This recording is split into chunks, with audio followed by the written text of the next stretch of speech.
Finally we made it and we're back. Oh, we're so back. Welcome everyone to another episode. This time we're in San Francisco, and what a good time to look at your screen because we are recording at the San Francisco podcast studio. Let me know whether you like this new studio video format that we pulled off, and send me a quick note so we know what to continue next. All right, I'm having Harry Max with me, and we are covering the main reason why your company doesn't get traction. Let's dig into it. Harry, welcome to the Stutterwork podcast. Thank you so much for the invitation. It's great to be here. Happy to have you. I wanted to make an episode about priorities because in my work, and I feel like we all struggle with this a little bit, priorities are the one main thing that keep us away from really being focused. And focus for me is the key element of getting stuff done. Mm-hmm. And all the episodes so far were about like, how do we get stuff done? How do we make organizations? How do we use tech in a way that enables us to get stuff done fast? And focus always was one thing that I learned about a couple of years ago, looking at the Toyota production system, was like, oh, you limit the work that you accept. But in the real world, like there are a bunch of people approaching you and everyone asks you through email, and you're always about to decline everything if you want to be focused. So it's really hard. It's an everyday struggle. So I'm really happy to have you as an expert on this. You wrote an awesome book that I almost got through reading.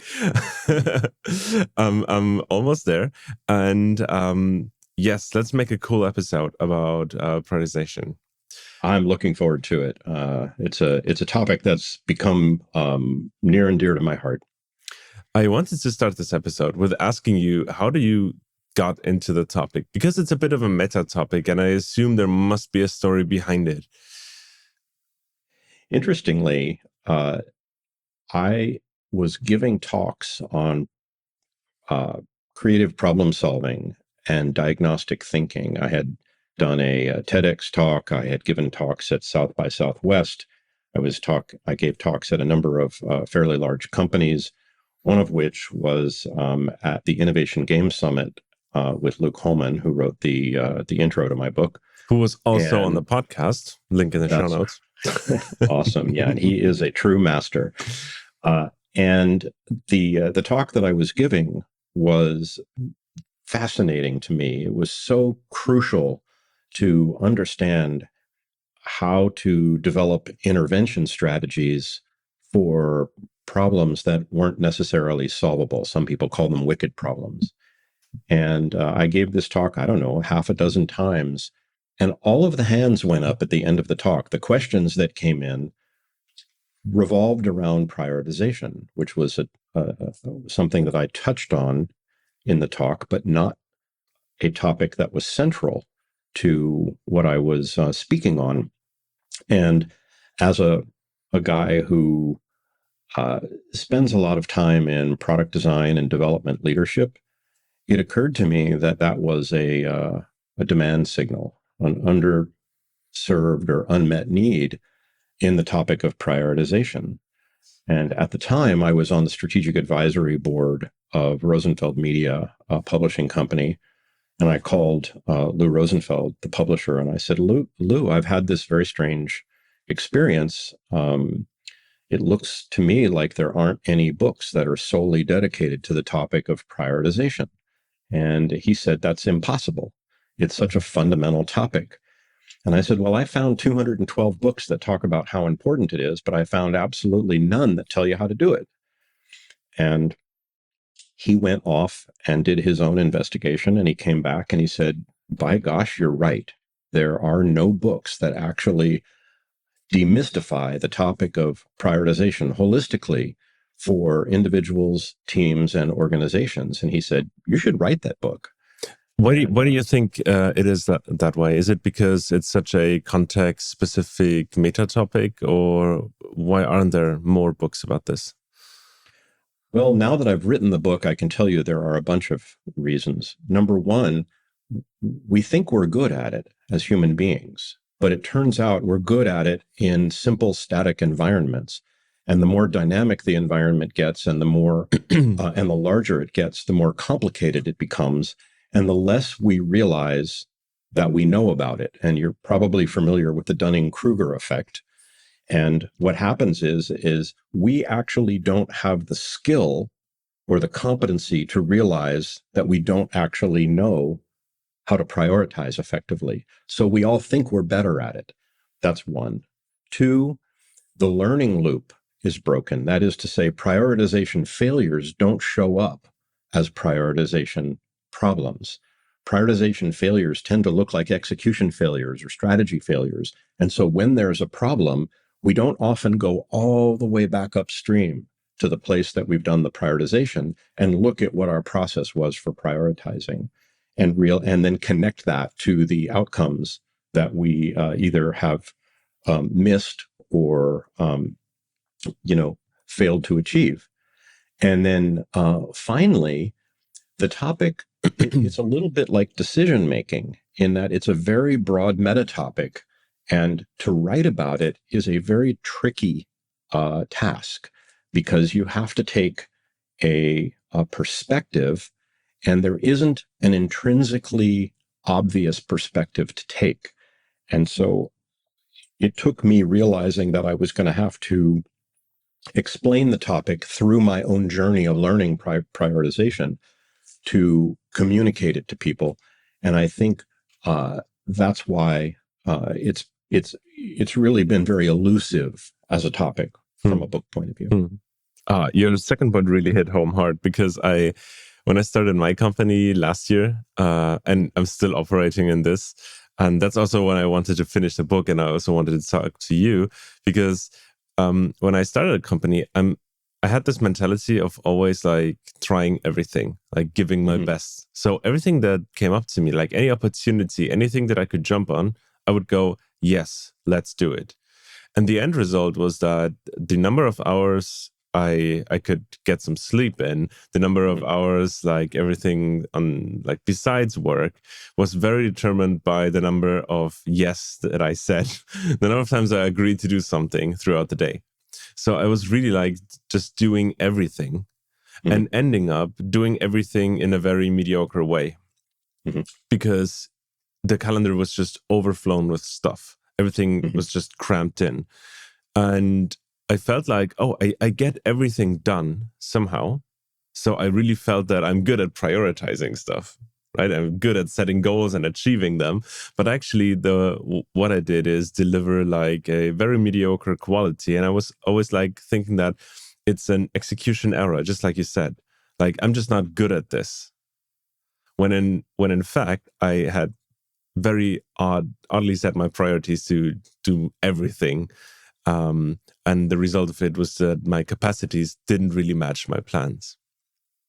Yeah, and it's fascinating because a little bit like strategy, right? If we had infinite resources, we would do everything, right? But we don't. We have limited time, we have limited attention, we have limited energy, we have limited resources.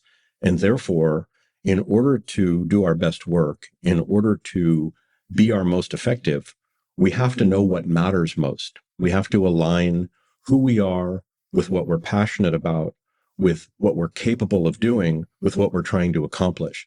That's a prioritization challenge. Maybe we can go through the episode in 3 different steps. Step 1 that I wanted to cover is like, how do I personally set my priorities and also like keep my priorities straight? And second, if I'm working within a team, like let's say 10 people, and we need to set priorities, that could be the second layer. And the third layer, where I wanted to finish this episode, was to like if I'm running a company, saying about 200 people, big engineering department maybe, how do I set priorities and how do I keep priorities within such large organizations where it's so dependent on teams and individuals and everything has to work together somehow? Yeah, I think that's a fair approach. And incidentally, you've probably discovered that's how I wrote the book, right? I set the book up so that the fundamentals of prioritization are really in part 1 and part 2. And then part 3 is about prioritizing as an individual. The next part is about prioritizing as a team. And then the last part is about prioritizing as an organization. And then I break each of those up into what it means to prioritize in one-off or infrequent situations versus prioritizing in periodic or continuous, um, uh, in a continuous way. So,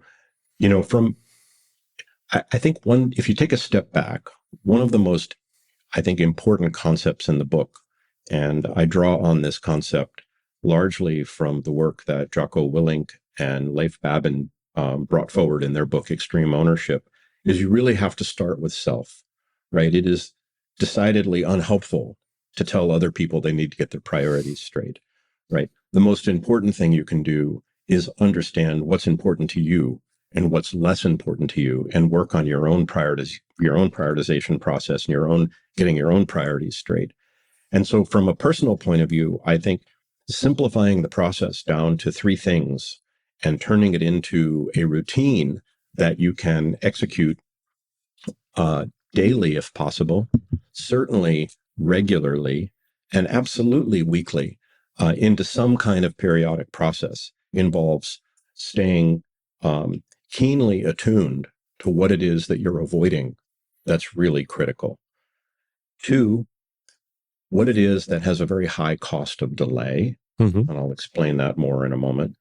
And then third, making sure that you are clear about, from a strategic point of view, what matters most, and then what is it going to take day in and day out to continue making progress toward that. The reason I set it up like that, and I call this a morning boot routine, lots of people will promote different ways of starting their day. And to me, it doesn't matter so much whether you start your day with like this or you end your day like this. The most important thing is that you engage reality in a way that says, look, if you're avoiding something, you're probably spending energy to avoid it. Mm-hmm. And there may be very good reasons you're avoiding it, but avoiding it is typically unhelpful. It locks up energy. It prevents you from moving forward in areas that are likely to be quite helpful. And so by prioritizing what you're avoiding, whether it's a difficult conversation with somebody else, maybe it's a difficult conversation with yourself, maybe it's a risk, maybe it's a symptom you're having in your body, maybe it's a project that you really need to get started. By prioritizing what you're avoiding and then beginning to make progress on that, you release energy, and it becomes a virtuous cycle to make progress toward what matters most. And it The also next thing, takes way more energy to then finally do the thing that you're avoiding. Like at least for me, it's in a way that if I'm avoiding something that I actually have to, like doing all the paperwork for whatever, the longer I'm waiting, the longer I'm pushing this back, the harder like the more energy it takes to really get into it and get it done. Like some sort of activation energy threshold that I have to overcome in order to really cross it off my list. yeah, and that's blocking energy, and it really it blocks our body and our minds and our spirits from moving forward in the world in a productive and creative way. And so by putting that first and identifying what it is you're avoiding and then making that a priority, uh, you release all sorts of energy, and you typically will make progress on whatever it is that's holding you back.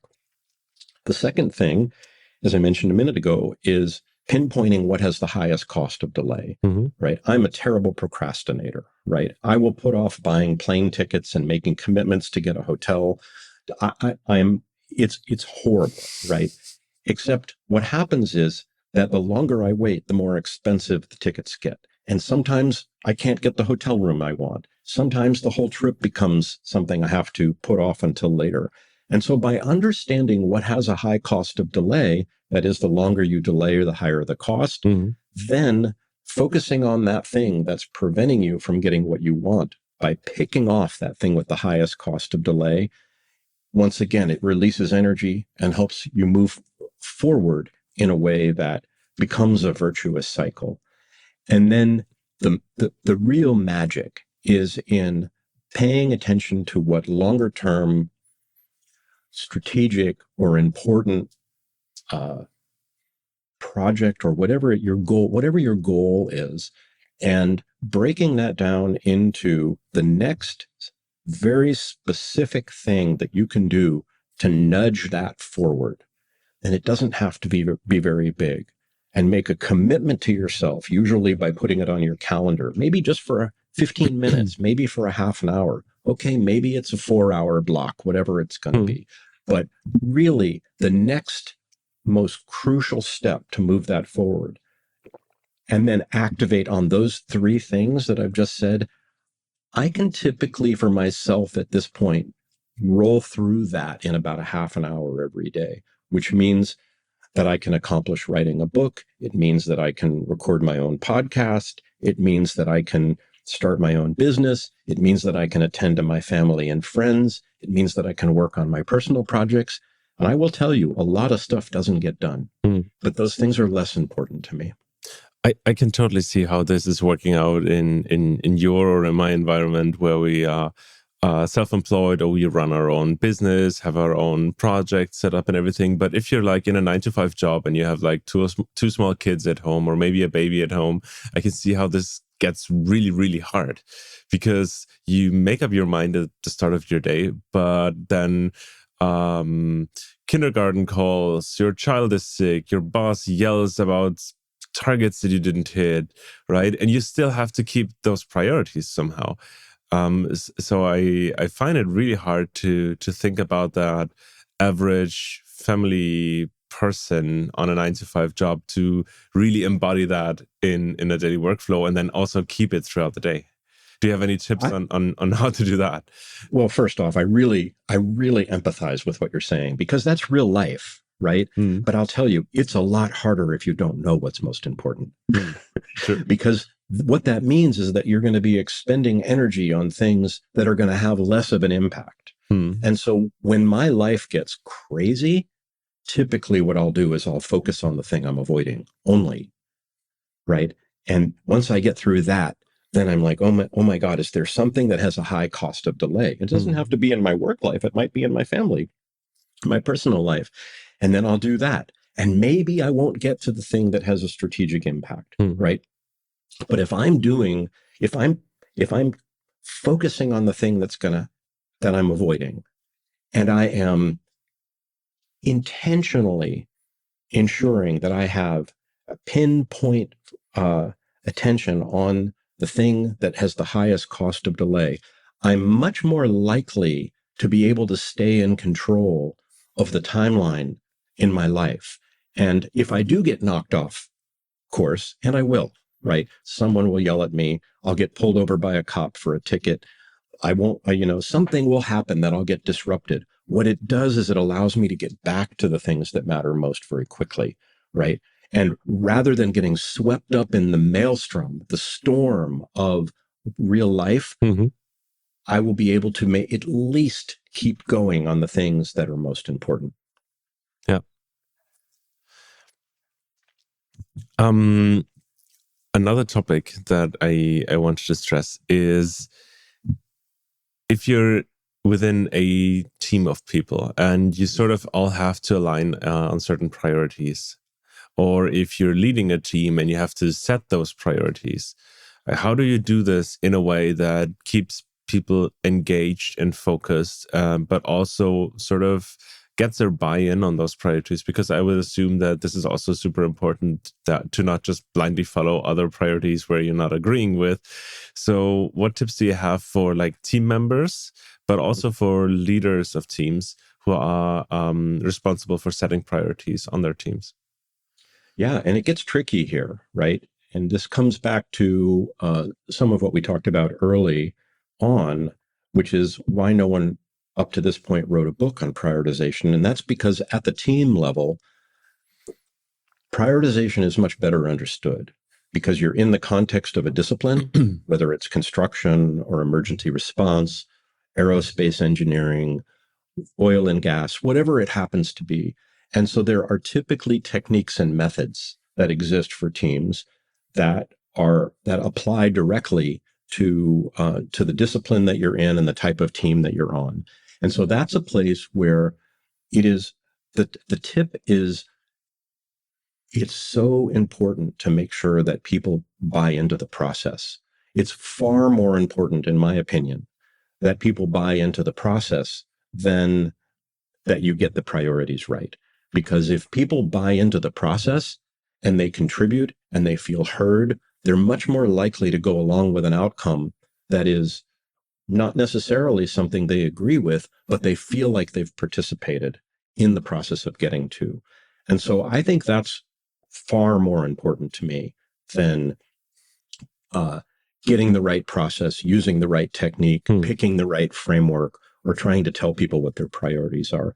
Make sure that you've got people engaged in what that process is, that they understand why it's important, that they participate, that they understand what the items or the potential priorities are and how they're being prioritized. And that way, when you end up with a list of priorities, people can look at them and go, I really disagree with that one at the top, but, I understood the conversation that got us there. Hmm. So, I'll disagree, but I'll commit. And, whether you're prioritizing risks or investments or product features or, project plans, it doesn't really matter. Get people involved and make sure that they feel like they are committed to the conversation and that they really understand how and why items or potential priorities are being elevated or demoted, because that allows people to really get behind the process. You touched the topic of frameworks and maybe tools for prioritization. Just a couple of episodes, I was recording about OKRs as a case study from one of the largest German e-commerce businesses. Mhm. Do you have an opinion on how far frameworks can go and how frameworks could help you to set and keep priorities?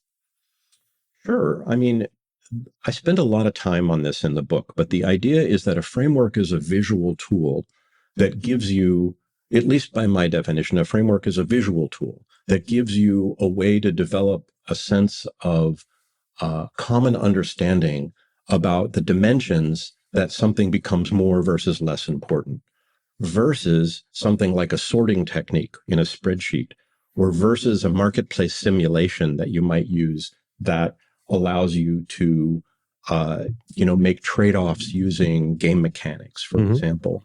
So the thing is there are, I don't know, maybe I'll say there are probably a couple of dozen frameworks, and maybe a couple of dozen sorting techniques, and maybe a couple of dozen marketplace simulation models that are very, very common. The thing is they're more being invented every day.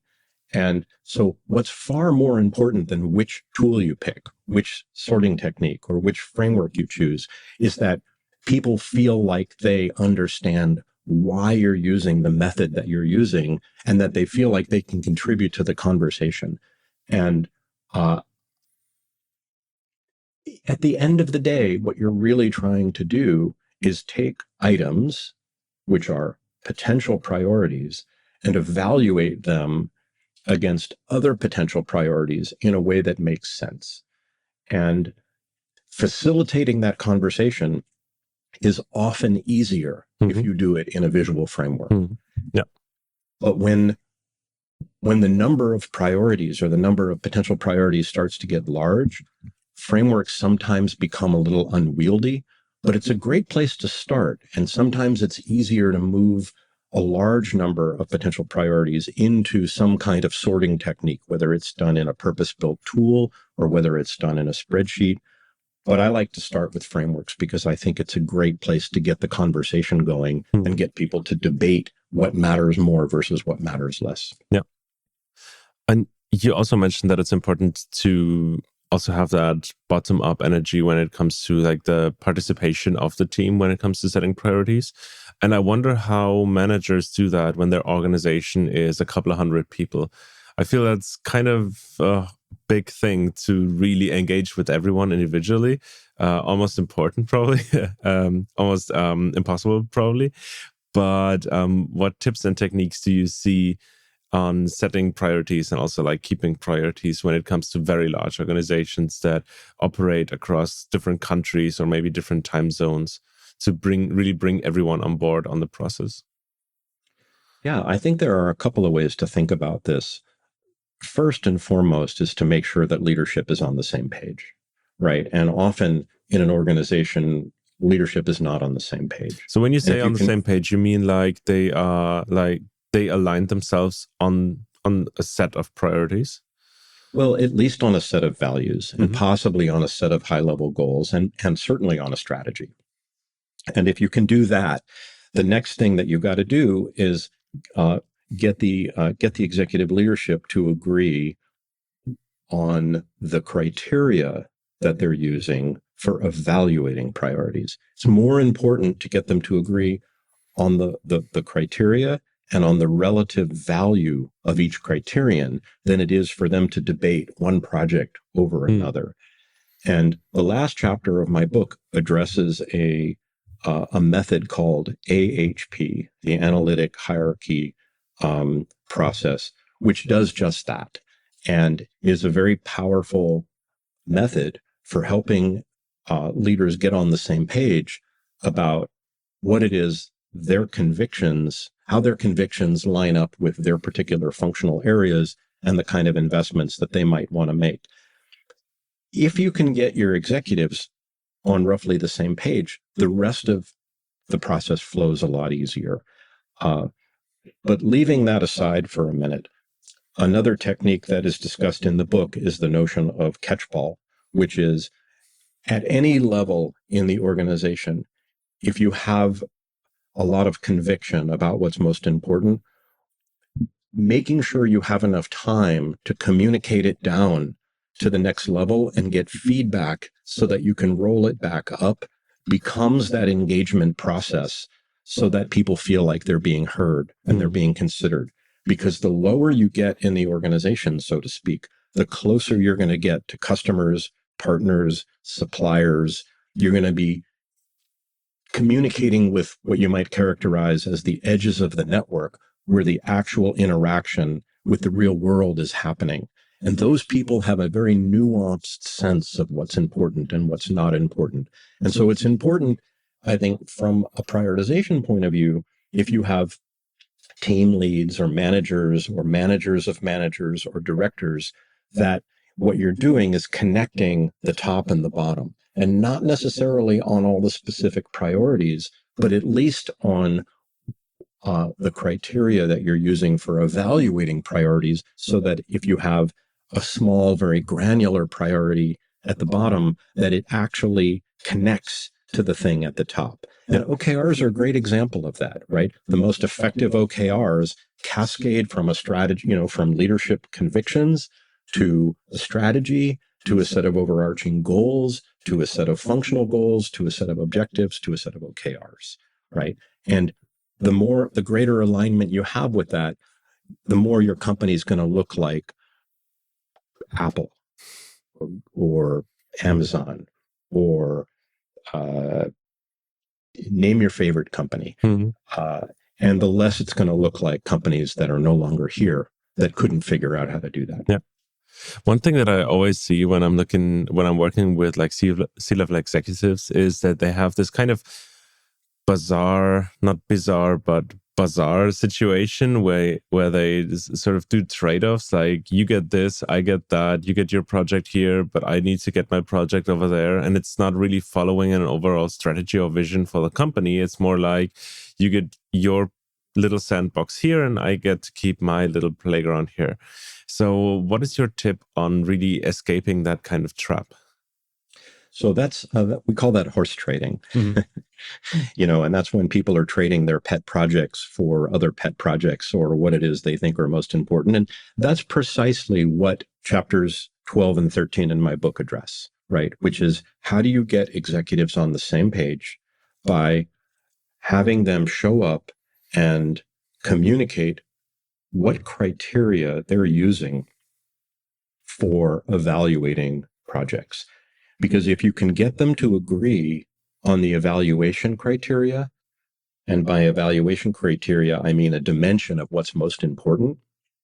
And you can get them to agree on important differences between evaluation criteria. It becomes a lot easier to say this project is more valuable than this project because this project aligns more directly with the strategy that we have. And this project, while it may be important to you or may be important to some of your constituents or people on your team, actually doesn't for the following reasons. And once you've had that conversation, then you can make intelligent trade-offs because you don't have to not make trade-offs. What you want to do is make intelligent trade-offs because you want the bulk of your trade-offs to be in service of a strategy that you already have the rest of the organization agreeing to is going to help you win. I think that takes a really interesting cultural aspect that is like a very open and very honest culture about like the KPIs on the certain project, and the estimated outcome of the project or the estimated cost of delay of the project, but also a culture of it's cool for me to challenge your numbers when we talk about setting priorities. And I don't really see that in many organizations that have that culture, especially on a C-level, where you always try to keep your ground and keep your status as well, because you're not only like being the executive for a certain part of a company, but you're also involved in company politics, right? And what do you think about like overcoming those politics and sort of could be a very first step towards getting more of that culture that is needed to really set those priorities and have those conversations? Yeah, I mean, to me, this really boils down to, are you going to fight internally or are you going to fight with the market? Right? Where do you want your energy? Because the companies that figure this out, the companies that figure out how to align what they think is critical with the market opportunities they have, with the goals that they set, the strategy that they have, the priorities that they determine, those are the companies that are going to become more competitive. And if you're fighting amongst yourself, or if you're politicking, or if you're horse trading for resources, you're not optimizing against the market. You're optimizing internally against yourself. And that is not a place to be expending your energy. So to some extent, it really is fundamentally a leadership problem. And I mean, top level leadership. The most effective, most profitable companies and most effective and most durable, long-lived organizations in the world figure out how to connect the vision at the top with what's happening at the bottom. The companies that don't survive tend not to do that. So it becomes a question of who do you want to be and do you want to stay around? True. Before closing our episode, do you have one tip that could give our listeners back their timeline? Like one thing they could start right after closing this episode? I'm a big fan of start with yourself. And if you're going to start with yourself, the most impactful way to do that is to be incredibly honest with yourself about what you're avoiding day in and day out, and prioritize that and deal with it, because that will move you ahead further than anything. If you do nothing else, focus on yourself, focus on what you're avoiding, and then begin the process of prioritization as a practice day in and day out. All right. Thank you so much for making it to the episodes. Thank you so much for sharing your insights and your learnings. For everyone interested in the book, it's called Managing Priorities. I have the link in the show notes below. And what is a good way to reach out if people have questions, if people want to engage in the conversation? Yeah, I'm easily findable everywhere. LinkedIn is probably the best. So Harry Max at, LinkedIn. I'm Harry at harrymax.com. So you can find me on the internet at my own domain name. And then I have a business called Peak Priorities. So you can always reach me there. And I love to talk about this stuff and, bring your hardest challenge forward and let's see if we can make some progress on it. All right. Thank you so much for coming on to the show. I really appreciate it. And talk to you very soon. Yeah, it was a real pleasure. Thank you so much. Bye. Thanks everyone for making it to the end of this very special episode. We got a lot more studio recordings lined up, and it would be super cool to hear your thoughts about them. Till then, see you very, very soon. Really soon. Bye.